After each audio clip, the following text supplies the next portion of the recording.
Do you think that the Pac-12 is where most fans would want to be, or given that the Pac-12 is a new thing, do they not see much of a difference between that and where they are now?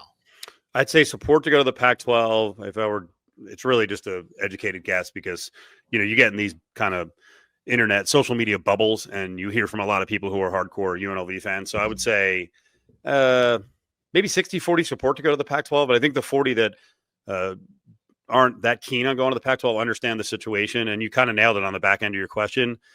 Is the Pac-12 a gigantic step up? Does it lead in terms of a path to get into whatever the Power Four looks like automatically down the road? Is the Pac-12 going to be included back in a Power Five? I don't think so. So I think a lot of fans are kind of realistic, and those who follow it really closely understand that UNLV would be spending a lot of money to get out of the Mountain West Conference. And right now, their money situation could be really interesting depending on a lawsuit that has been waged and negotiated over between the Pac-12 and the Mountain West. The Mountain West actually kind of bent over and gave Air Force and UNLV a lot of money. That's what they're promising. Now they have to get the money from the Pac-12, but the money situation in the short term is kind of paramount because UNLV, just like a lot of schools, are spending a lot of money to keep up with the Joneses. So they're incurring debt, and this is a way to get them out of the debt. And then they hope in 4 or 5 years an invite comes from whatever the Power Four is. If it's like a big 80, if it's a big 50 with a second 50.